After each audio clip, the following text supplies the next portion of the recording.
Мақсат Ысқақов биылғы болашақ бағдарламасының стипендианты. Құрметті Нұрсұлтан Әбішұлы, қадірлі болашақ бағдарламасының түлектері, сіздерді мерейлі мерекелеріңізбен шын жүректен құттықтауға рұқсат етіңіздер.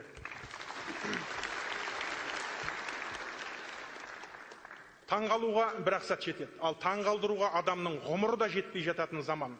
Осыдан 20 жыл бұрын 5 қарашада елбасымыз болашақ бағдарламасының жарлығына қол қойғанда таңғалмаған пенде қалмады. Бабамыздың табаны тимеген жерге баламыздың қаламы тиетін болды деп қуаныштан бөркімізді аспанға аттық. Енді таңғалдыратын уақыт келді.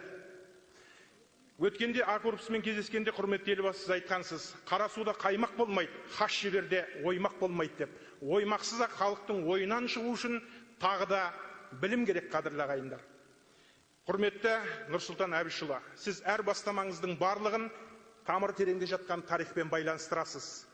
Оған бір ғана дәлел, біздің тарихи тұлғаларымыздың барлығы заманында білімді зейініне тоқып, зердесіне тоқып алды барлығын. Кешегі Қаздауысты Қазбек бабамыз, Келдібектің баласы Кембриджде оқыған жоқ. Орақ тілді Отауыз бабаларымыз Оксфордты бітіріп, Гарвардтың дипломын алған жоқ. Бірақ барлық дүниенің барлығын халық үшін жасады, қадірлі ағайындар. Ал енді заманда Қаздауысты Қазбек елге енді билік айтып келе жатқанда, Бұхараның 12 фәнилік ілімінің иегері атанған Тобықты Әнет бабаға келді дейді. Сонда айтты дейді, мынау ел басқаратын ойым бар, құрметті Әнет баба. Жаз жатып, қыс қыстап қасыңыздан білім алдым. Бірақ мына сұрақтарға мен жауап іздеймін. Дүниені не бұзады? Ар мен адамгершілік азаматты не бұзады? Күнә неден шығады? Қарапайым халықтың көңілінен қалай шығам деп. Сонда айтты дейді Қаздауысты Әнет бабамыз, айналайын, арабтың әкім деген 3 ауыз сөзі бар.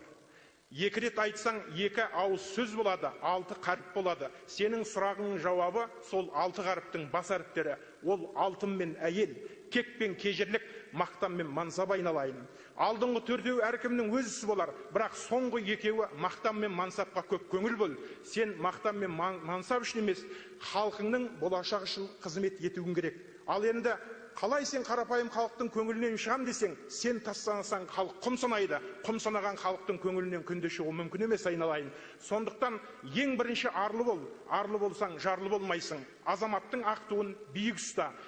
Өзің арлы болсаң, еліңе сыйлы боласың. Азамат деген ақ тілегіңді әркез жұрт ардақтап жүреді деп айтып еді. Сондықтан осы бір керемет дүниеге біз де берік болайық, қадірлі ағайындар. Мынау қазақ өзінің әр баласына сынай қараған. Қазақта әдемі сөз бар. Қарағайдың 40 бұтағы болғанымен біреу ғана түзу таяқ болады, қалғаны ит аяқ пен саптаяқ болады дейді. Ал біздің кезімізде дәл Қазақстанның әр перзенті түзу таяқтай халықтың кәдесіне жарау керек. Еліміз аман, жұртымыз тыныш, елбасымыз аман болсын, құрметті Нұрсұлтан Әбішұлы. Әркез сіз елдің бірлігін әркез айтып жүресіз. Сондықтан еліміз аман болсын. Заманда 2 батыр қырқысып жатса, бір би айтыпты дейді. Арамның жолы қиқалаң, адалдың жолы төтеді. Жақсы жаман әркімнің арасынан өтеді. Араздаспай, таласпай, тату жүрсек нетеді. Ынтымағы жарасса, бұл дүниенің қызығы бәріңе түгел жетеді деген. Қазақстанның ынтымағы жарасын, алар асуы алда болсын. Үлкен рахмет. Ал Мақсат, сен қайда жүр? Қайда жұмыс істеп жүрсің? Қайда оқыдың?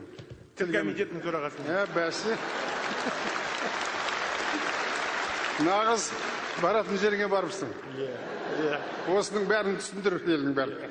Айтқан. Нұрсұлтан Әбішұлы, Қонысбай өлтің сөзі бар еді, жылым жылқы болғасын ба, өмірім бәйгеге ұқсайды, топты көрсем тыпыршып отыра алмаймын деп. Айып етпесіз, рахмет.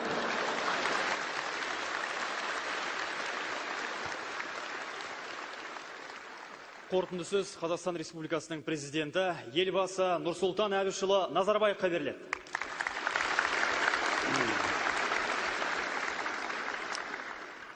Біріншіден, менің атыма айтқан рахметтеріңіз бен жылы лебіздеріңіз үшін барлықтарыңа шын жүрегімнен рахметімді айтамын.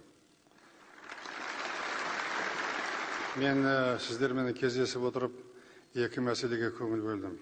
Біріншісі, ол мен Теміртауда металлург болып жүріп